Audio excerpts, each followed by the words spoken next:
This is Conspiracies Unlocked. And here we are with Britney Spears, The Women in Me, again, with chapter 32.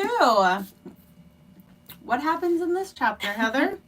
So it starts with Britney just reiterating that she rarely went out and she would sometimes attend dinner parties with her friends and agents' homes. Obviously, these are places that her family vetted and let her go to. Was not places that she had choices. The security would have to go in first. Yeah, the security would go in first. Raid the house, make sure that there was no alcohol or drugs. Yeah. And then she says even Tylenol. Mm-hmm. Okay, babe. What house doesn't have Tylenol, Benadryl, and ibuprofen? They would probably take it out of the medicine cabinets.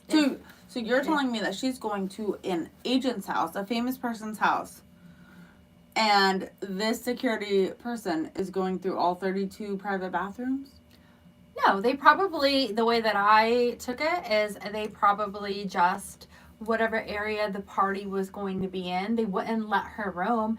100%. Oh, that makes more sense. She had to stay in this room and this one bathroom. And I guarantee, it didn't say in the book, that she probably had security standing in the wings, watching her at all times. Oh, no, she's had that since she was 14 or 15. Yeah, so if she had to go to the bathroom, they already knew that bathroom was swept. And she probably couldn't venture around. Yeah. You know, or if she was alone with somebody and, they were going to, pass something... she probably couldn't give anybody hugs or anything close where you could slip something in her pocket or whatever. Because other people at the party could have something on them. I hate you. You just made my whole chapter all fucked up. Why? Because I had it all is she over-exaggerating? Was Dad that psycho? You're so pro-Britney, and I was like, how is Heather going to make this pro-Britney? No, but think about it. Yeah, it all makes sense for, one room. They're not going to take... But the way that Britney put it in the book was so dramatic. They have to sweep the whole house. And then she was like, and nobody drank while I was there, and everybody was a good sport, but I'm sure the party happened after I left. Yeah, they probably couldn't drink around her or anything because they would be too afraid that they would pass her a drink. Well, and then this is when I go with Britney being kind of going to the psycho side of her book. Mm-hmm. That she said that Dad made her boyfriends, anybody that she wanted to date, would have to do an NDA. I think that's pretty common in Hollywood. It is. And they would do a background check, which I think with her last few boyfriends, sure. Yeah. You know what? And honestly... Especially she dated that paparazzi guy. Yeah, okay, and that wasn't good. Let's talk about this. I have done background checks on Zane's friends. And when I say background checks, I mean... Oh, sorry. Zane is my stepson. And I got him when he was 12. So, now he's 20. He'll be 24 this year. And I'm... literally have not only done background checks on his friends, girlfriends, and when I say background checks, I mean extensive people researching. It's called EPR. Yeah. It's when you go and find out all the information you can. And I always have, and I always will. Well, you need to know who you're surrounding yourself with. Exactly, especially with somebody of this. So, dude, if they could actually do a real background check, I'm all for it. Cool. Yeah. You're inviting this person into your home, into your daughter's life who already had bad boyfriends. Do it. Yeah, I don't see anything wrong with that. But the problem comes when they had to submit a blood test. I think that was a blood test to see if they did drugs, alcohol, and STDs. Because they can't have Britney getting chlamydia, then she can't perform. I don't think chlamydia makes that happen. I don't know. I've never had it. But I'm just saying, or whatever would make you not feel well. Whatever sexually transmitted disease would make you feel ill. Probably all of them. Except, this is fucking crazy. They want her to be able to work. No. But then the next chapter says that before a date, they would literally tell her date her whole medical history. Her medical history. Hers, not theirs. And sexual history. And it kept her from having any real fun. So what sexual history is so crazy? Does she have AIDS? think that they mean that. I think that what sexual history would be so bad that you have to tell someone first? Like, it's not the amount of people. It can't be the amount of people. And you've already gone through the NDA, the blood test, and the background check. So, what is it? I was thinking that she was promiscuous. So, she's over-exaggerating in this book. That's what I was thinking. Yeah. That she's probably, because she did have her party phase where she was going out a lot, and she would. But she said she didn't. And she talked in the other chapter about how she even picked up that, what was he, Spanish or some taxi person, yeah, or whatever, guy. Something. Yeah, no, he was not. But she booted him out of the car. She did boot him out, but how many guys did she not boot out of the car? Exactly. I mean, she's Britney Spears. She could. So does she have something like herpes? Something that could come back? Something weird that, like, here's your NDA, and by the way, Britney Spears has this. I mean, if she does have something that could be transmitted sexually, then I think it's right to let them know beforehand. Of course. So I can't understand why otherwise. I don't know what it could be. I just think that if anything, they just did it to humiliate her and make her feel humiliated, so that way that guy would go away and not be around, because they don't want people around her. So they want to make her look bad. That is all true. Unless this whole fucking book, as we continue forward, is her going more and more crazy. So, let's continue forward. Okay. So, her dad was taking control of everything in her life. Oh, Robin was the person that she dated. No, because I had a note that said, "Who's Robin?" Oh, because I did the same thing. Yeah. And then I just didn't even, I ignored that. And then later on, it's the person. The choreographer? No.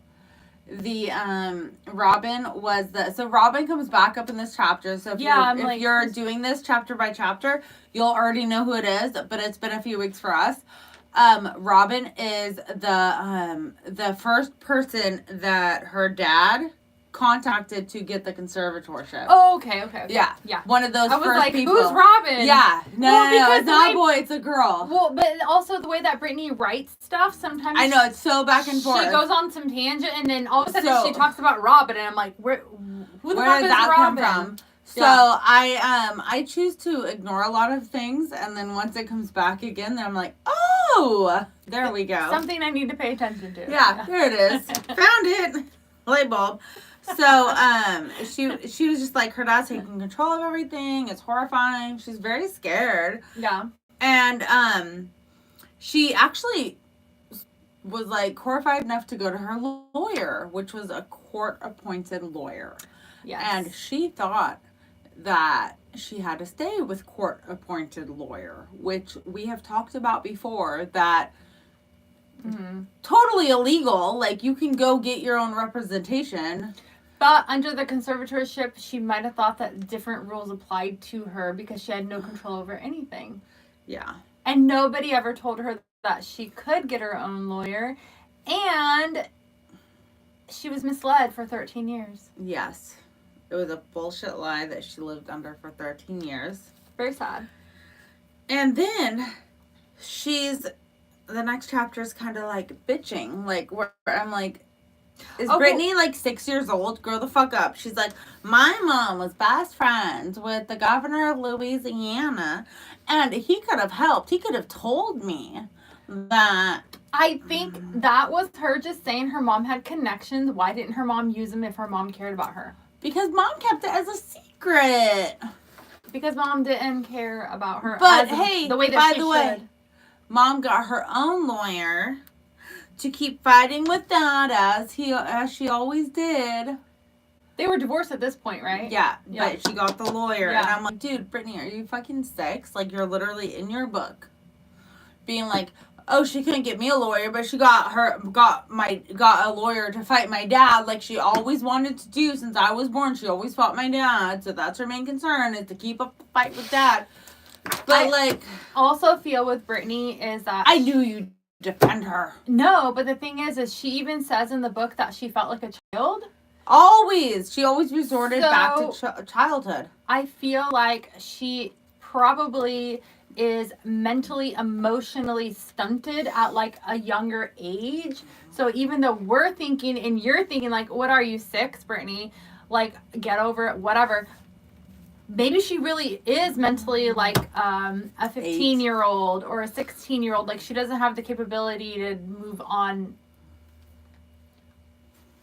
you know, cope, emotionally, heal, figure move out. on. Yeah. She's just blaming her parents constantly. And you know what? She's never seen a therapist, right? Through the whole book? Not yet, but I know that she did see... No, she did see a therapist extensively, but I don't know if we've gotten there yet. Yeah. Because I know that she has. I'm like, where's her therapist then? She has talked about it. But the other thing that I don't know if we actually have said is that the system that kept her... Like, this system kept her from having basic companionship. Yeah. Just basic... And she couldn't have every a friend. day. She couldn't have anything. Well, no love life, no friends, nothing. But even to the point where, like, we talked about she had to have burner phones, right? No, that was Jamie Lynn. Well, Brittany had burner phones. Yeah, I have that because Dad took away all the cell phones. I was about to talk about that. Okay, yeah. She got, like, smuggled new phones here and there. Yeah. And I was having reminiscence to Jamie Lynn. Yeah. Jamie Lynn used to have to do the same thing Mm-hmm. earlier in the book. And she always got caught. And to me, this sounds so just, like, outlandish. Like, it doesn't, but it does. Just because it happened to, like, I guess, like, I don't know. It happened to Jamie Lynn, but she was underage. Brittany is not. And also, how was she getting smuggled phones if she had no friends? Like, you never know if some of the security team was kind of on Brittany's side a little bit and maybe smuggled them. I was thinking security team. She could have had a friend in the security team. Because the only people that would have been close to her, really, would be her family, management, like those people, and her security team. No one else was around her. Yeah. I mean, who else would have been around her? My mind just went to security team. But... I don't know. Dancers? Maybe a dancer? It's almost like one of the dancers could have smuggled her a phone. It's almost like she saw what happened to... Alright, I have like a whole psychological breakdown. Okay. I'm here for it. Let's go. I cannot break it down right now because I'm a psych major, but I can't do it right now because I'm like, dude, she saw everything happening to Jamie Lynn. Mm-hmm. And everything that happened to Jamie Lynn, she's like mimicking. Yeah, but in her own way. Mm-hmm. And it's like she goes later in the book talking about something else. Like, I'll have to actually like do a whole psych breakdown. So guys, if you don't know, I have a bachelor's degree in psychology, and so every so often my psychology major comes out and Heather's like, oh, is this your psychology major? I'm like, I guess so. I don't know. I'm here for it. Let's every so often. But, yeah, as I was reading the chapters that we're going to go over, I was like, oh my God, she has this. But I want to make sure before I even put it publicly or, like, anything. Oh, so you have a diagnosis? Not a full, like diagnosis. A potential diagnosis. Like, yeah. Like, it's definitely a theory. A theory. Yeah, of a I have a theory. Diagnosis. So, how about this? I'll do a psych evaluation on Brittany when I'm done with the book, because reading these few chapters were very like her whole tone changed in this last part of like so far. Like, we're halfway through the book. We're a little more than halfway, and her whole tone changed. And she's very repetitive, and just the way that she is, and then extremely repetitive. But not only that, but the way that the book was in the beginning to now, I can see the psychological. I can just see things. So I'm like, I need to get my words correct. I don't want to just sound stupid. So, and I definitely definitely don't want to sound stupid, but I definitely, like, there is There is a fucking diagnosis, and I'd be surprised if she didn't have this diagnosis, because it's like borderline, like fucking crazy. Like, I don't think that she's ever said where her diagnosis is, but she's never shied away from saying that she has mental illness, and she's never shied away from saying that she's taken lithium, Prozac, Ativan. No, lithium is a big one, because they gave her lithium. No. So they gave me, okay, sorry, too much. But lithium, they kind of stopped in the 80s. So they definitely gave her lithium. So they tried to stop doing that for a while, because it's very lithium batteries. I mean, it's not normal. I think it's called lithium. Yes, it is. Yeah, because she talked about it on her Instagram. Okay, so anyways, I mean, I don't know how reliable her Instagram posts are. After we read the book, I will personally do a full psychoanalysis with my bachelor's. So I'm not a doctorate, not a master's, my bachelor's degree. I am smart. I sound stupid, but I actually had a 4.2 when I graduated, like above. That's when awesome. I got my bachelor's. That's awesome. I know. When I got my associates, I fucked up and didn't turn an assignment. I turned it in like an hour later. And it brought my whole, to like 3.9. I was very, very sad for my whole associate. So I got my associates in psychology, then my bachelor's in psychology, and I wanted to do it that way because I needed that break to be like, I did it like that halfway mark. Yeah. So I actually went to school for an extra 6 months in order to do that. And then my associates in child development. At one point, I was taking 18 units. Like, I remember when you were in school when I first met you. Yeah, I'm actually very smart. I was in school too.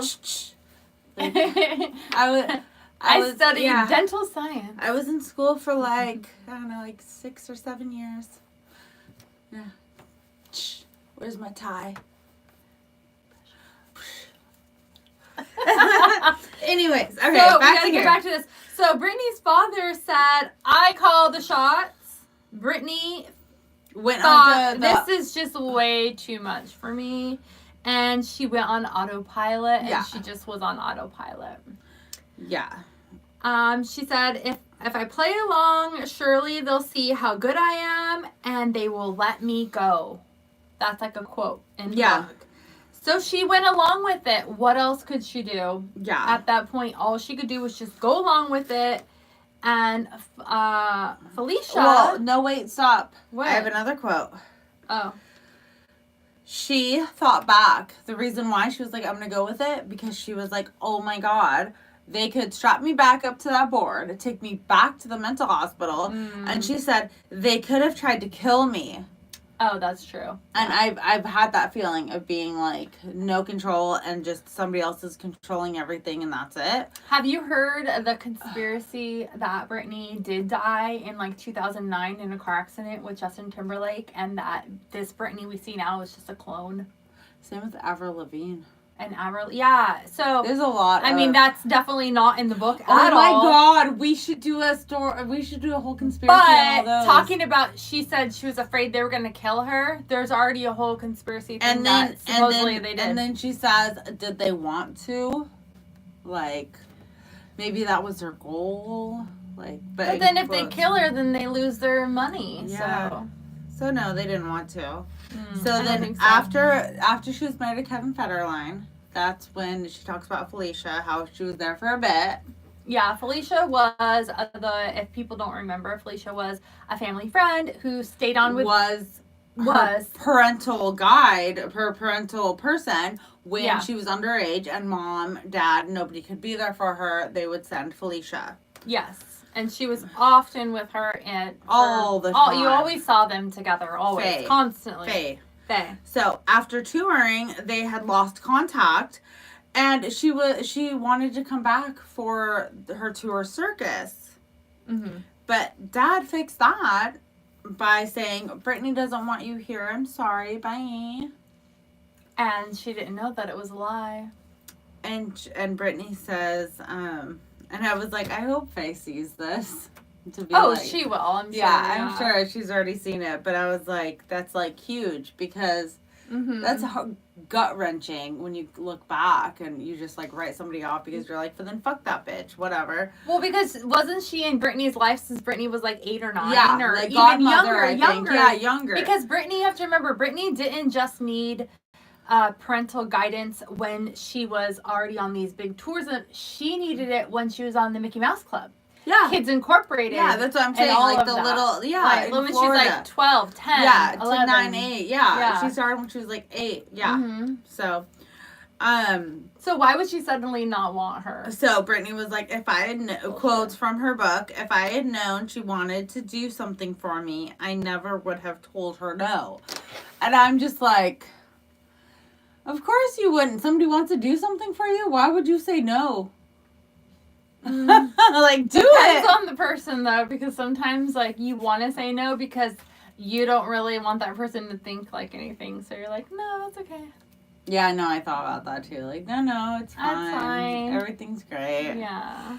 Anyways, so then here's another crazy thing. Her parents try to cheer her up by bringing her some friends from when she was like younger, like her real friends, to be like, hey, let's cheer you up a bit. But were they really her real friends at this rate? Because they probably hadn't seen her in like 10 years. No. And she said no. She was like, you all moved on. You have babies and husbands and no, I don't want this. Yeah. But at the same time, she felt it was a pity visit.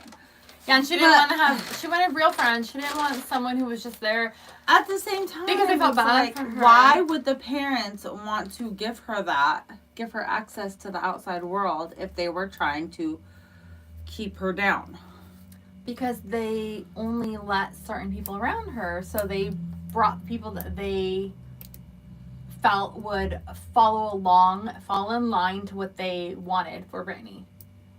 And I guess that would... So whatever people they chose are people that would have fallen in line and, you know, listened to the dad and the mom and only had conversations about certain things and only, you know what I mean? Like, I'm sure that they would have to sign NDAs and all that too.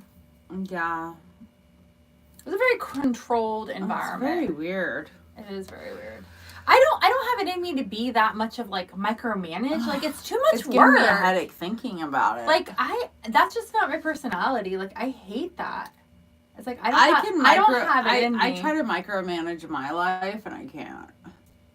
I mean, I have a routine and I have things I do a certain way and I like things and I have nothing of that. I tried to get there. You micromanage your life. But I don't micromanage your own life. I don't micromanage I can't even other micromanage people. my life. Yeah. My life is fucking throw the cards, they land where they land. Well, I like to have a plan though. I have no plan. I have to have a plan. I try to and I had to let go of that. I just had to let go of it. You have a plan. I've seen it. You have a calendar plan. And you have your plan. And it makes me sick. That's about mine too. I have my calendar and I have my plan. I know what I need to do and where I need to be. And then when the plan comes up, I try to get out of it as quickly as possible. You're like, I'm like, fuck, that happened? It took me 4 Did times. I say I was going to do that with you? It took me 4 times to see my doctor this year. 4 times that I canceled. Since January. Oh my gosh. I finally saw my doctor last Tuesday.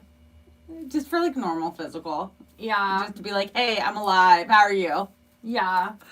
Yeah. And she's like, I haven't seen you in like 5 years. And I'm like, oh, really? You know what? I got really bad too. Oopsie. And I was like, I would always blame everything on COVID. I would be like, well, you know, COVID. And I got behind. It's like, that was like 5 years or 4 years ago, Heather.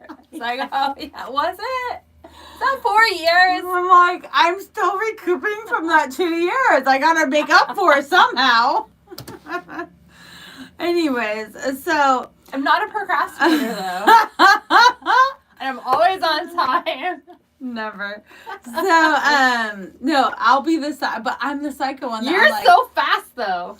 No, so we get out of the car and she's like, I'm still unbuckling my seatbelt, and I'm already and in she's the like building. in the door, shut the door, and she's like, "Are you coming?" I'm already like ordering, eating.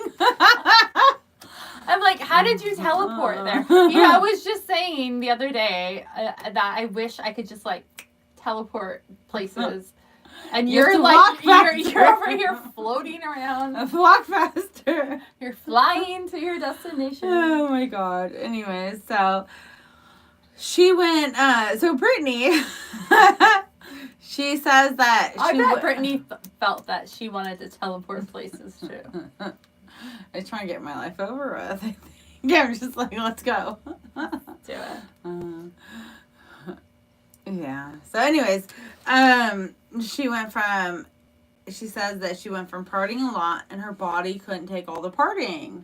Yeah, she was doing a lot of drugs. To being a total monk. Because she was forced to. Brittany, let's talk about this for a second. No, but they sent her to rehab, which probably was good if she had substance abuse and her dad Hold on. But wait a minute. Her dad was an alcoholic. So she's prone to be, have the alcoholism. But hey, Brittany, didn't you say earlier in this book I know. that you barely drank and you never partied, and the one night that you did go out was with Paris Hilton and Lindsay Lohan, and that's when the photographers came and then the SWAT team back at the house and all this crazy shit because you never party. Brittany was always out in the tabloids and stuff. So I'm confused. I think she is too. Well, and by the way, at this point, your editor sucks. Oh, for the book. For the book, your editor should have caught this mishap and been like, yeah, I might have partied a little bit more. But like way back in the chapters, like, I don't know, 20. Not fucking being like, oh, hey, we're in chapter 32 and oh my God, my body physically couldn't take it anymore. Well, but then... At least there's some honesty there. Yes. But then she goes on to be like, because when I was with the photographer, we partied all the time. And then I'm like, I just like fucking mind fucked myself. But the thing is, why did she call him the photographer? He was a paparazzi. What is his name in real life? I don't know. Nobody knows. I don't know. He just looked slimy. Mm-hmm. So and he was like way older than her and stuff. Like. So she went from partying with the paparazzi guy, photographer. She calls him photographer because it doesn't sound as sleazy. To nothing the next day. So she goes from like hardcore partying, 0, coming down, not happy. Maybe she OD'd. And she doesn't want anyone to know.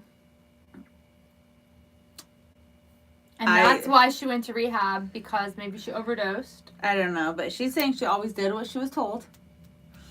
At this point. At this point, she had no choice. There were parental controls on her phones. She had pre-packed meds that were delivered to her room by security guards that watched her take them. So that's like a psychiatry hospital. A psycho ward. Right? So, an asylum. Well, you know how, like, when you're on house arrest, it's basically asylum. Her home is, like, being house arrest or asylum, yeah. She felt like she was on Groundhog Day for 13 years. Like that movie, Groundhog Day. Mm-hmm. She went along with it for her kids, and she did everything right just to see her kids for the few hours she could. She paid Kevin Federline's legal bills, child support, thousands more so the kids could come with her on the circus tour.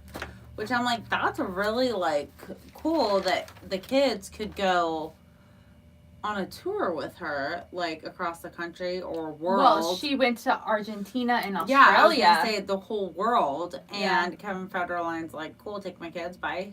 So that's the other contradiction. And there's lots of them. If she is so incapable of taking care of herself, why would they let the children go with her? So one of two things. They know that there's a hired babysitter nanny on site 24/7 for the children. Mm-hmm. Obviously, there would have to be. Fuck, I travel with a nanny sometimes. Yeah, obviously if Britney's performing on stage, she can't have her kids right there next to her. No, so she has a nanny travel with her. There's there's so many different sides to this that she has not and won't say in this book because she's the victim. Mm-hmm. That's ultimately what it is. It's a lot of moving parts here. Yeah. Because as Kevin Federline, sure, here's my nanny that I am providing you with these children. I think the dad was always kind of like the nanny, though. Because I would always see, like, thinking back, I would always see the dad meaning Britney's dad, not K-Fed.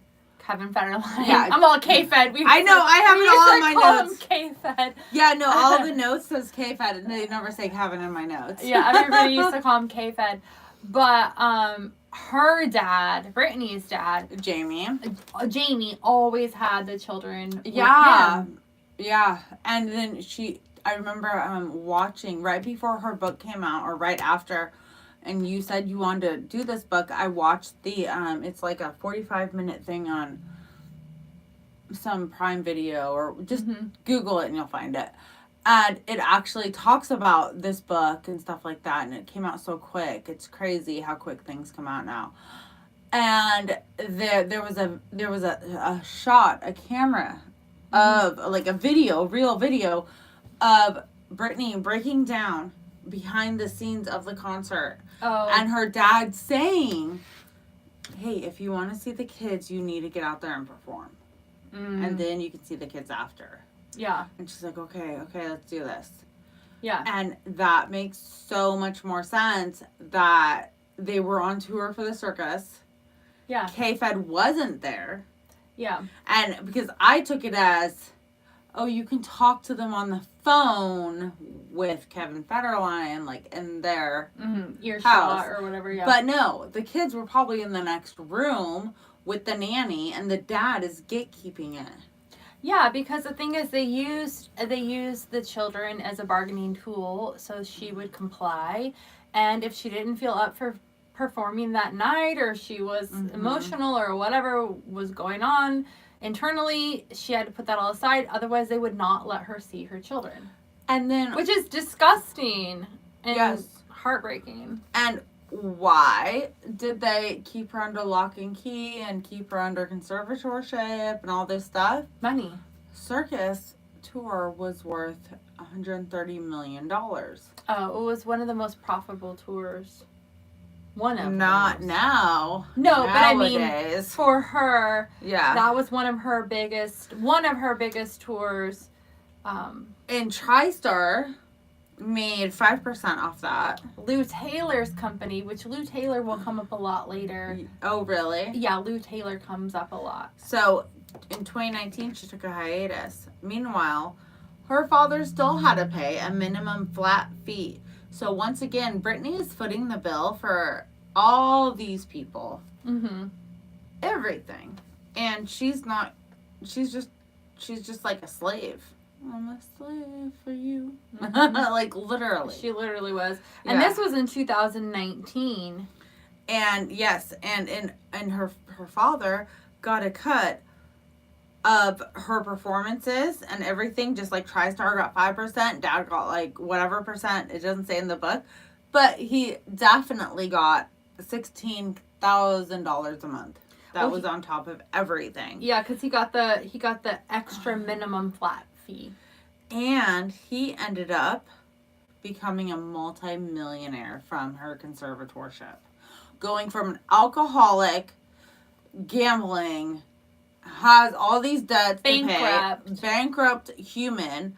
He is now a multi-millionaire from his daughter's trials and tribulations. And on top of that, this TriStar company, Lou Taylor, when the conservatorship started, he owed them, I believe, $5,000 or $10,000 or something. Which is like nothing compared It's nothing, but for him, because he was bankrupt, that was like a huge debt. Yeah. And then they helped him start this conservatorship, and they, so it was just, okay, you owe me this money, well, you have this daughter. What can we it. do this? How could we work this?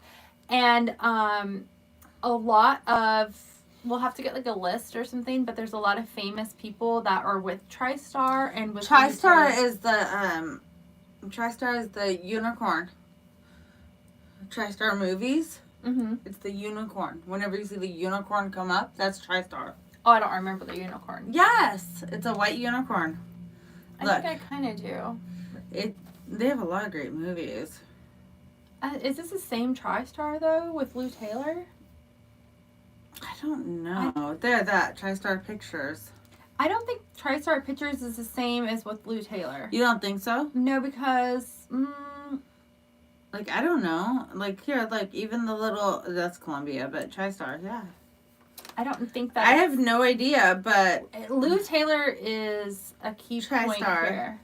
Here, you guys. This is TriStar. I don't know if we can put their thing on there though. Well, it's on Google. They can Google it. Like I don't know. Look up Lou Taylor. I don't think this is the same one. You don't think so? No, because this is like it's yeah, it's music, but it's all entertainment. No, not music. I was gonna say it's like a management firm or not a management firm. You know, Lou Taylor's a girl. Yes, I knew that. I forget about that. It's just her. Like there's.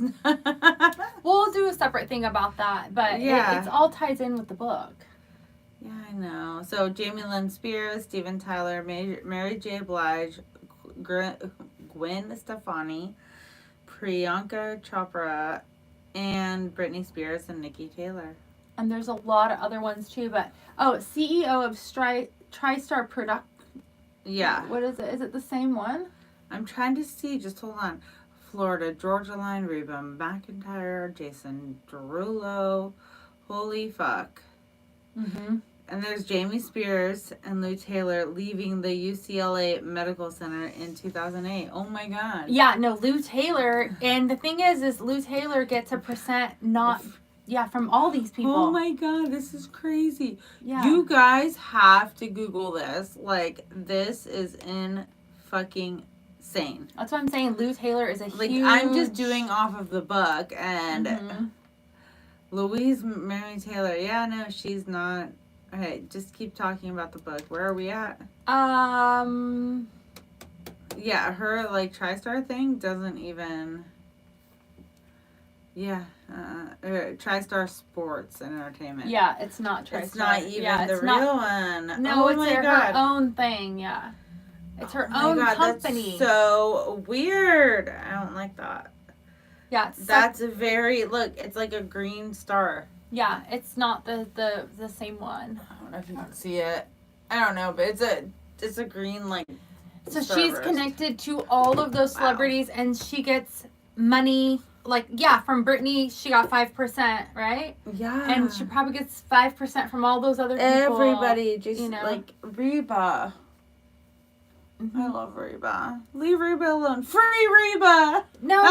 She's not under conservatorship. It's just, that's just the going rate or whatever. But it's a management firm or something. Yeah. So they help manage people and stuff. So anyways, so she was like, well, at least I'm living for my kids. I would die for my kids. Mm-hmm. So if giving up my freedom means I can see my kids, it is what it is. Yeah, she said, my freedom in exchange for naps with my children. It was a trade I was willing to make. Yep.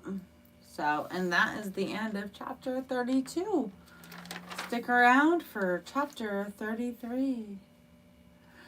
And don't forget to follow, share, like, email us at Conspiracies Unlocked.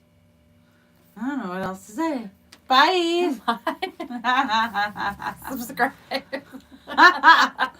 Share, like, and subscribe. Share, like, subscribe. And